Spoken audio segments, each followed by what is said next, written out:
Welcome to another member highlight video with the Utah Society for Environmental Education, where we showcase the work and stories of our institutional members.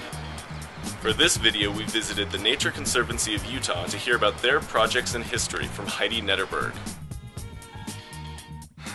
We're celebrating 60 years as an organization this year.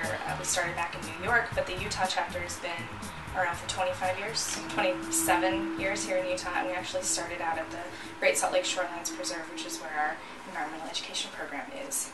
As an organization, we work all over the state, all over the country, and in more than 30 international locations to save lands and waters for people and plants and animals.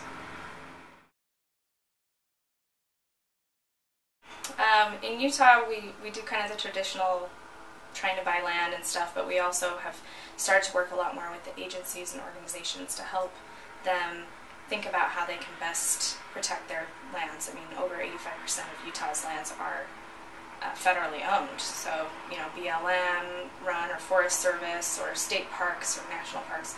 So we can be more effective by working with them, and that's similar to what we do all over the globe as well. In places like in South America, we can't actually buy property the way that we've done for 60 years.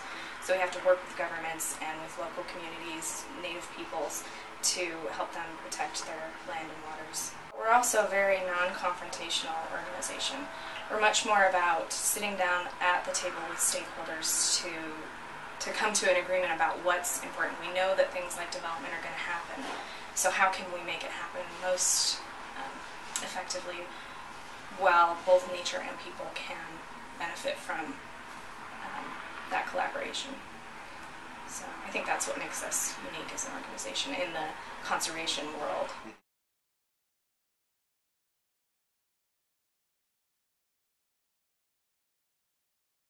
So the Great Salt Lake Shorelands Preserve, it's about 4,400 acres, and it stretches 13 miles from the Antelope Island Causeway south into Kaysville.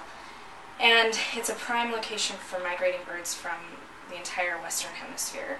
Thousands of birds have been counted there at once. Some of the largest populations of things like Wilson's phalarope and stuff like that. But even more important to me anyways, it's a perfect location to get people from the Wasatch Front out into nature and to experience those places. So we built a visitor center out there. It was dedicated in 2004. Since then we've had over 8,000 school kids out there in our education program, which started in 2005. And we just try to get people out there to see, you know, that we have this incredible treasure right in our backyard.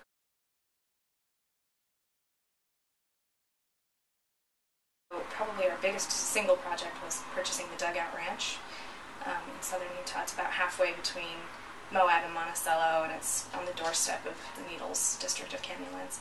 And when we bought it, this awesome cowgirl, Heidi Nedreberg, lives down there, and she's been ranching there for 45 years or something, and she's just this incredible person. But she saw that, you know, she might not be able to continue doing this ranching operation, so she came to the Nature Conservancy and said, we need to do something about this. And so we're really excited to do some work down there. We've started a project called the Canyonlands Research Center, and it is to research, you know, climate change on the Colorado Plateau, and there's really no one else doing that right now, so we're really, really excited about that. And we have just this great gradient of things down there, from high plateau to low desert, places that have never been touched by people, places that have never been grazed versus places that have been grazed, you know, lots of things that we can look at and see how land use, climate change, people, you know, how that all interacts and how we can best adapt to what's coming. As an organization, we're recognizing that if we don't reach out to the next generation, then we're not going to have anybody to save those places in the future. So a lot of chapters, a lot of programs throughout the Conservancy are looking at education and how that can further our conservation goals. They seem so disconnected to kind of the, you know, older mindset, but in reality they're really important. You know, the next generation and getting kids outside.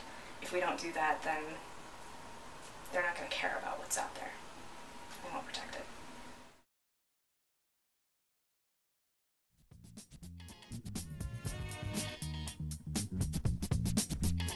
If you'd like to know more about the Nature Conservancy, including more about the Great Salt Lake Shorelands Preserve, the Dugout Ranch, and many other great projects, go to nature.org. For more about the Utah Society for Environmental Education, go to USEE.org.